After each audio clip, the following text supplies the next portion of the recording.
What's up sa inyo, no? Malamaya is here. So today, i-update ko sa ating mga isda. Ito nga pala yung ating mga akre na nasa community tab natin. Ito yung ating mga female, no? Kapag water change siya tayo dyan, since nakakain sila ng nila pagkain, no?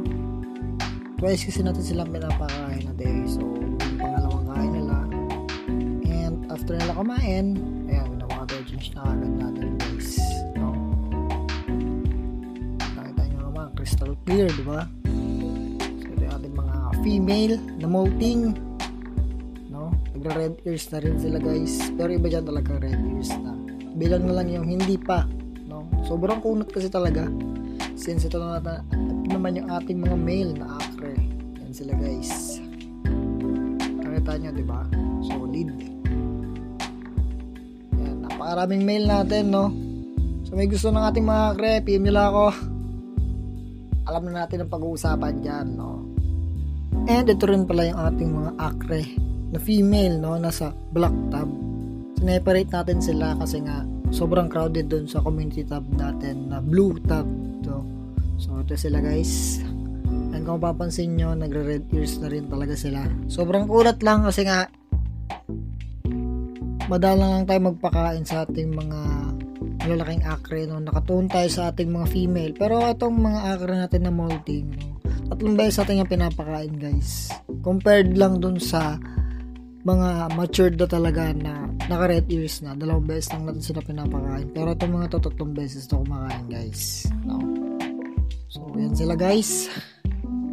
Bondat na rin. At ito nyo, healthy. And ito rin pala yung ating breeder, no? Ayan, guys, kita nyo, jolin na jolin. Bondat na bondat, guys. Kung makikita nyo lang. Sobrang solid yan. Kasama nyo yung super red. Yung super red natin na female. Kaya kasyutin ako sa super red. Kasi sobrang pula niya, guys. Papakita ko sa inyo, mama. Sobrang pula niya.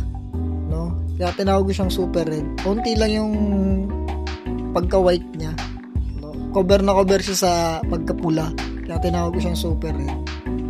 Nakikita nyo. So, ina-update ko lang dito sa ating female na sobrang bilog, no? Jolin na jolin. Tagal mag-drop. Pero, naka-monitor pa rin tayo sa kanya, guys. So, eto yung sinasabi ko, guys. Ayan, no? Bakit? Nakikita nyo naman. Pulang-pula. Diba? Kaya tinawag ko siya super red kasi nga ilan lang yung sa katawan niya na hindi red, no? Kaya tinawag ko siya super red kasi may tinatawag tayong mga akre na super red talaga. Yun talaga, pulang-pula. Pero ito kasi first time natin magkaroon ng ganito, di ba? So, ayan. Pinner natin siya sa ating akre na male na almost fully red din. So, ayan. Sana maglabas to ng super red talaga, no? Yung pulang-pula yung buong katawan, guys. So, hopefully, maging successful to. Di pa to nagda-drop, guys, ha? Pero alam ko, pregnant na to kasi nakailang sundot na yung ating male. No, almost 1 month na sila magkasama. So, yun. And, ito rin pala yung ating mga fry, no? Na kaka 3 weeks lang. So, yun sila, guys. Kitang-kita nyo naman, napaka-healthy. Pero iba dyan may kal, no? Papansin nyo may mga bansot and yung mga tail ng iba natin mga akre is talagang faded yung kulay. So talagang magkakaling tayo once na umabot na to ng kanilang 1 month, no? Para makita natin talaga kung sino yung pasok sa quality natin at hindi pasok, no? So yung hindi pasok na quality, guys, hindi ko pa sure kung anong gagawin ko sa kanila. Baka ipamigay ko na lang, no? Kesa naman tapon natin, sayang lang din, di ba? May buhay din naman yan, kaya papamigay na lang din natin, no? And ito rin pala yung ating update sa ating glass belly, no? Na galaxy, na gapi, no? Ito yung ating mga fry, no?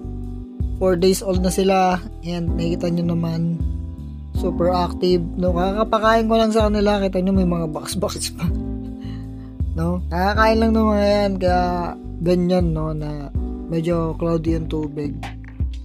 mawala rin yan once na nag-water change tayo, no? Nilipat ko sila sa transparent na lagayan para mas makita nyo. Siguro pag nag 1 week, 2 weeks to, ililipat ko sila sa show tank para mas makita nyo talaga na kitang-kita yung kanilang glass belly, no? So, yun lang.